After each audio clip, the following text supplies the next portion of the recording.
Well, someone's going to jail and hopefully going to jail very soon.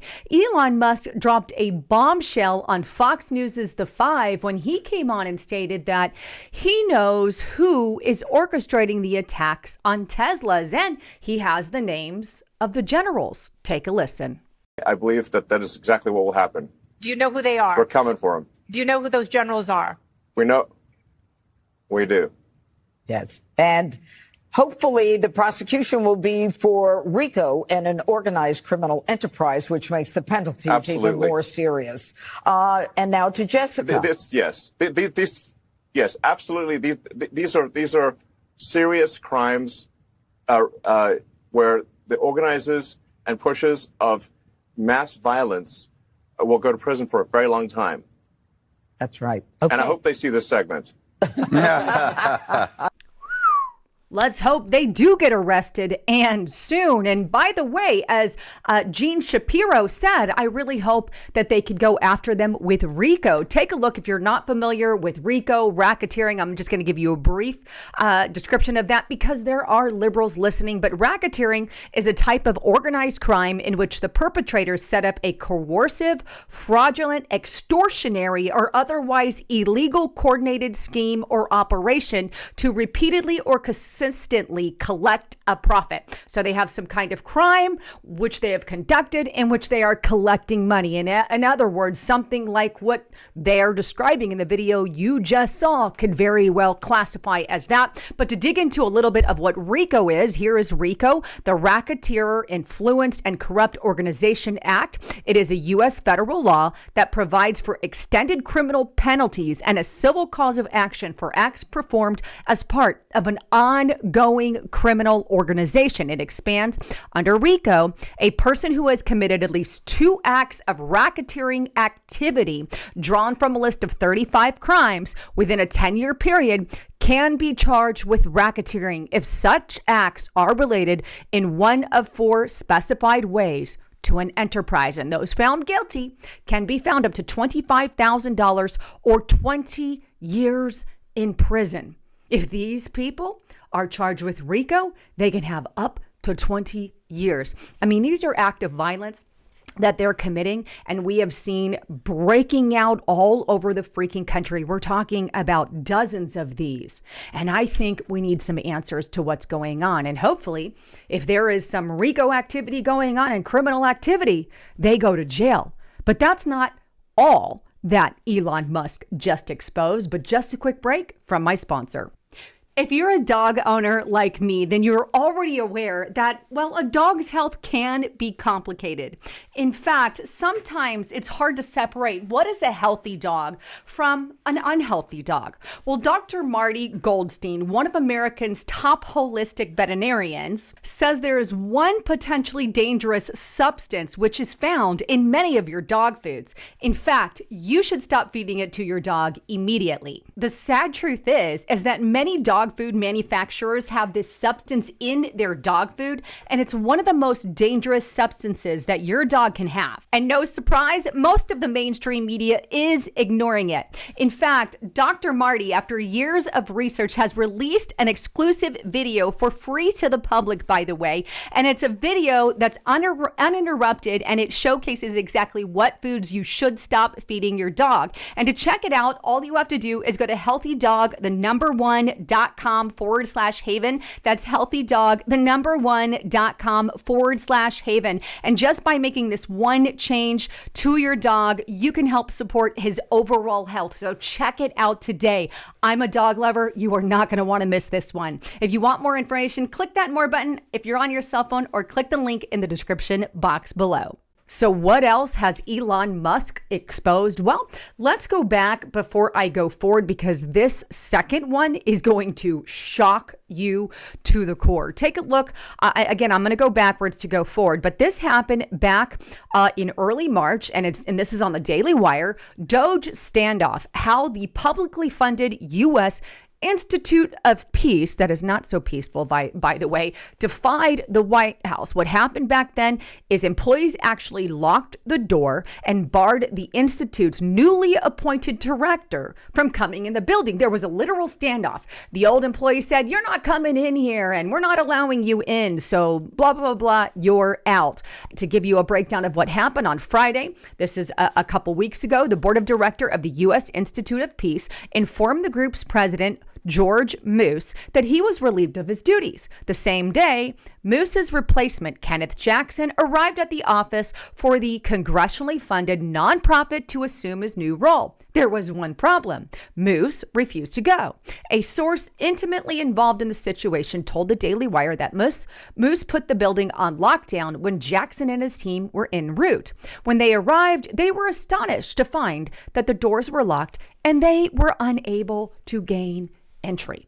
So this is a man, very belligerent, by the way, saying you can't come in here. The question is, what was he trying to hide? And you're going to find out that he absolutely was hiding something. But either way, eventually the Doge staff entered the U.S. Institute of Peace with DC police help. This also went up to the courts where they were saying, oh, these people can't come in here and do that. And the judge has ruled in our favor on that. It was actually an Obama judge. Shocking, but here's ABC News. Judge denies effort to reinstate U.S. Institute of Peace board, but criticize Doge's abominable treatment of staff. In other words, the judge came out and said, nope, you can't hold us hostage. You have to let the new people in and you have to let them do what they are going to do. Now, on top of it all, they've also laid off some of the employees. This is on Politico. U.S. Institute of Peace lays off staff after dramatic standoff with Doge. Now that you've kind of got the background, they were trying to keep Doge out of the office. They were unsuccessful, and Doge was eventually let in via the court saying, yep, they have the right to go in and proceed. So the question is, what were they trying to hide and why such a massive standoff? Well, now we have answers. Take a look at the Washington Times article here. Musk says that the Institute of Peace workers were erasing, looks like they're hiding more data to cover up the crimes. In other words, not only did they have the standoff, but now they also, as it comes out, they were erasing data. But it gets more interesting in a minute, right? Here's what it says. Elon Musk is accusing officials at the U.S. Institute of Peace of deleting financial records to cover up criminal activity. They deleted a terabyte of financial data to cover their crimes, but they didn't understand technology, so we recovered it. Oh, I love Mr. Musk, but he posted that Tuesday on his X, referring to the Department of Government Efficacy. So here he is referencing the Doge team that had to fight for days to gain the access, right? And he says any government institution is most likely to be the opposite of his name. And here he says they deleted a terabyte of financial data to cover their crimes, but they don't understand technology, so we recovered it. Thank God for people like Elon Musk, which he recovered the data to what they erased. And why is that? Well, because we have very outdated technology in our government, which Elon Musk is actually trying to update. But either way, he has the information. So what exactly did he find? Well, here's what he found. And I'm going to show you this, and then I'm going to get into the details. The United States Institute of Peace funded Taliban and Iraqi leaders.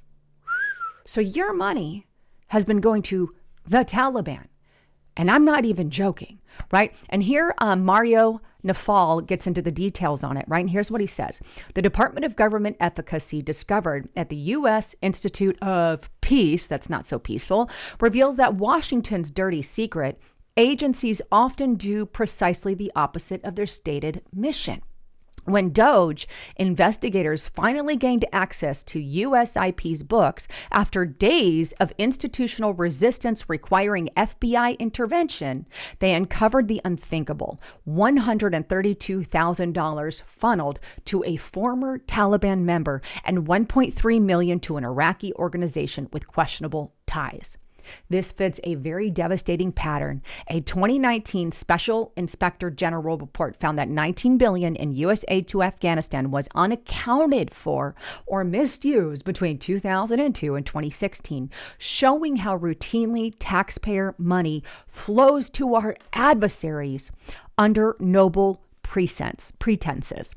Even more disturbing was the attempted cover-up. USIP officials deleted a terabyte of financial data, hoping to hide their tracks, not realizing Doge's technological capabilities would recover everything. A perfect example of the 65% of federal agencies still using outdated IT systems vulnerable to mismanagement.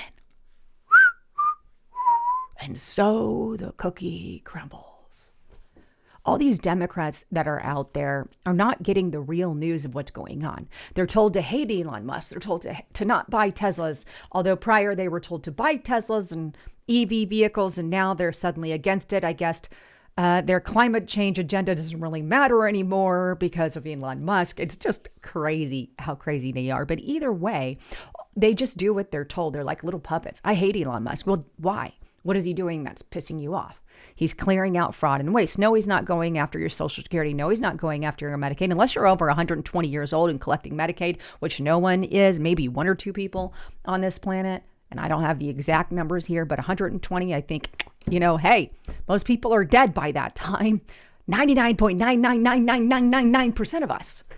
So anybody, those should not be on the payroll. That is what he removed. And the mainstream media is out there lying. States are freaking suing and the whole 9 yards. It's just insane. But anyway, pray for Elon Musk. Pray that the message gets out about what Elon Musk is actually doing, and educate your Democrat friends who are just massively lied to by the mainstream media. Because quite frankly, folks, we need to get the word out, and we need to get the word out now. Anyhow, I love you all. I'm Lisa Haven, signing out.